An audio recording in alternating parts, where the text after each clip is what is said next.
Hello,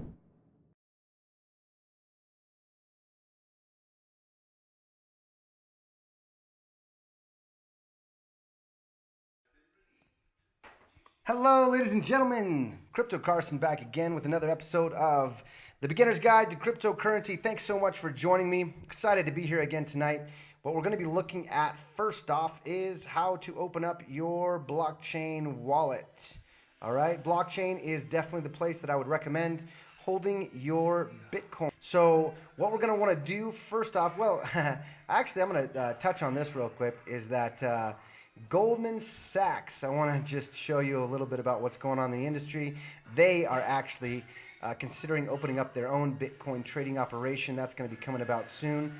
And down here, check this out. This is what I feel is really poignant. Goldman Sachs told its portfolio managers earlier this year that real dollars are at work within the cryptocurrency industry, and those who refuse to admit this may soon find themselves left behind. That is absolutely the facts, my friends. Absolutely the facts. We are really exploding right now. 2017 has been a huge year for cryptocurrency, as you probably well know if you followed this at all. So to start with your blockchain wallet, you just want to type in your email address. Then, as I always recommend, for your passwords, you don't want to use the same one on any of the sites that you've ever been on, right? You never want to do that. I actually have it set up to where they automatically generate it for me, but I want to show you for visualization purposes what a password generator looks like and how to use it.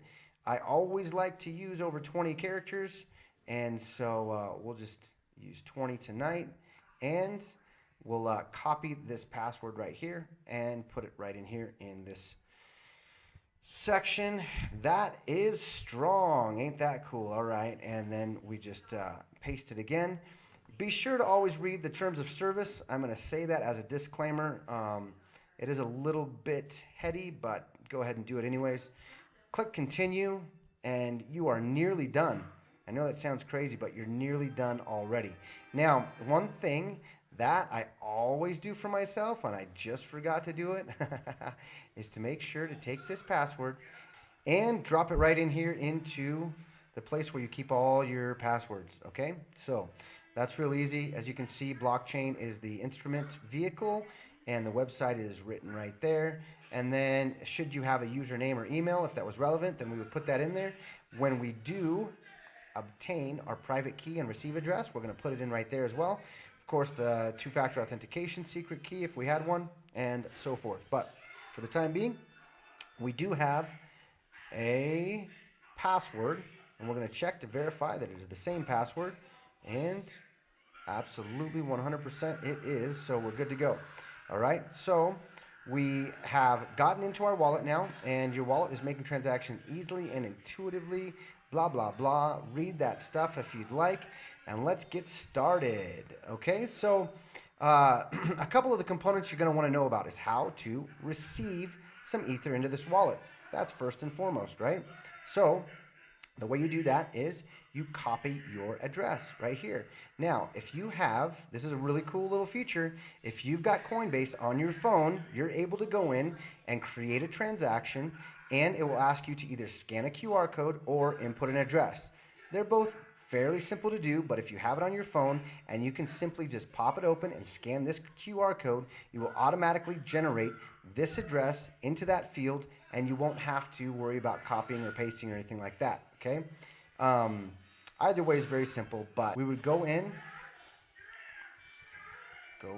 okay? And this is the address that you want to copy, all right? You copy that address by clicking this button. You're going to go into your Coinbase account. You're going to send however much Bitcoin. Again, I will reiterate that you need to send only Bitcoin to a Bitcoin address. If you had Ether on your Coinbase wallet and you wanted to send Ether, then this is the address. It's fairly easy to recognize the differences. Bitcoin is usually going to start with a 1, and Ether is usually going to start with an OX, 0x.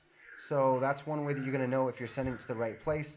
There does seem to be more characters. I haven't counted this, but it seems to be more characters in a Ether address as well. So anyway, a couple of things to look out for then. And so when you're requesting this, you can actually even send a request off to somebody to, if you would like that to show up, but you don't need to do that because you can just send it without doing any of that, okay? The next thing that you're going to be able to do is send some of those coins to another location if you'd like. So once they're in your wallet, you simply just pick those up and you send them off to a different address. Very simple. This is all very self-explanatory. You put in as much Bitcoin as you'd like. You either copy the address that you'd like, or you can click that button and use a QR code.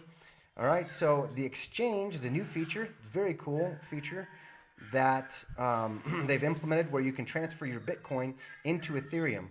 It's a very small nominal charge that they charge to do that, but that way you don't have to worry about sending it to the wrong address, that is Bitcoin to an Ethereum address, okay? So pretty cool. I keep actually a little bit of both on this wallet, Bitcoin and Ethereum, just because.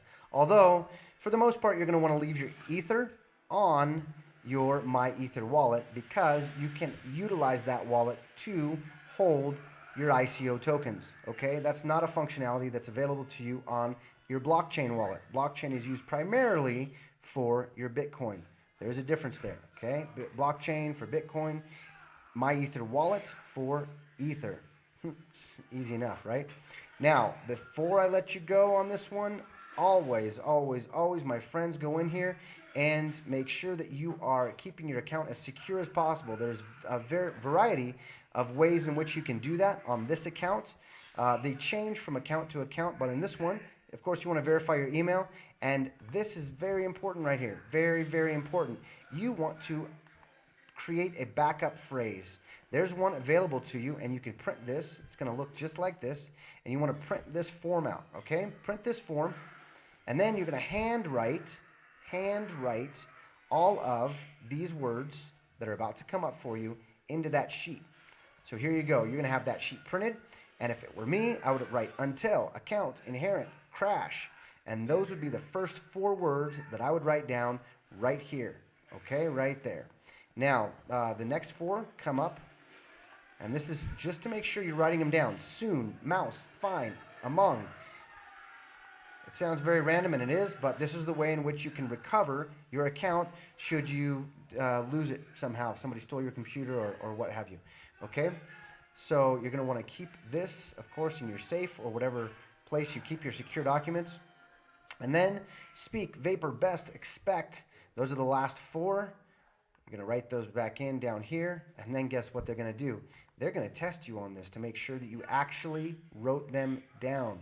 They're going to ask for 4 of those words, random, 7th, 6th, 3rd, 9th, just to make sure that you actually did your assignment. And if you try and click finish, nope, it's not going to let you do it, okay? So that's very important that you write down your backup recovery phrase. You have to write this down. Very similar to a private key that people have, okay? So for your Ether wallet, that is.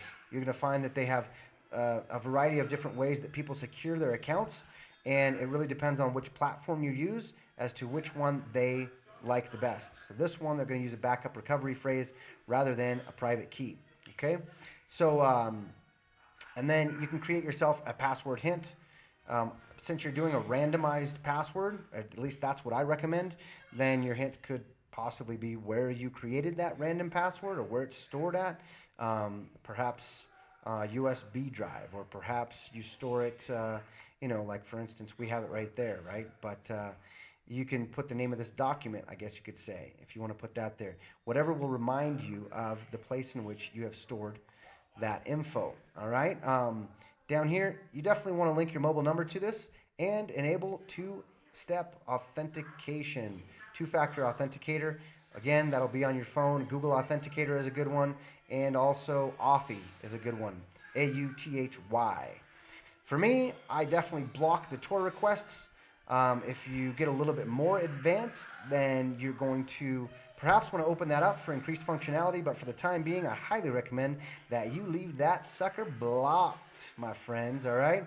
And of course, in the settings, this is not to share with other people. This is very similar to we're going to go in here for private key section. Okay, private key. There you go. That is not something that you want to share with people. This is a really cool functionality, my friends. Really cool functionality is that if you have the mobile app on your phone and you don't want to go through the process of logging in, then all you do is you create this pairing code. You go into your mobile app, your blockchain app, and you simply scan this QR code that's right on the screen in front of you, and it will automatically populate your wallet for you in your phone with all the same parameters that it has right here. Super cool function. Super cool function. All right. Again, we have security, which is your backup phrase, which is presently unconfirmed. Your wallet password is set because you did that before we started. You have not created a password hint. And second wallet password. You can actually create a secondary password just to create an additional layer of security for yourself. I highly recommend doing that as well. Anything that you can possibly do to keep your account safe. So your preferences, those are up to you. You guys can fiddle with that yourself. And you can always check your transactions here, whether you've received or sent or transferred, whatever transactions that you may have, they're all going to be there. And this FAQ section is pretty comprehensive. You should be able to do what you need. And if you need the support center, click on that one there. If there's anything I didn't cover that you need answers for, you let me know, and I will either reach out to you personally or we'll get a training underway for you to make sure that you get that info. All right. Hey, thanks again for watching, guys. It's been a pleasure to be your host. I'm Crypto Carson. I'll be back again with another video soon. Thanks for watching, and have yourself an awesome night. You guys are great. See you later.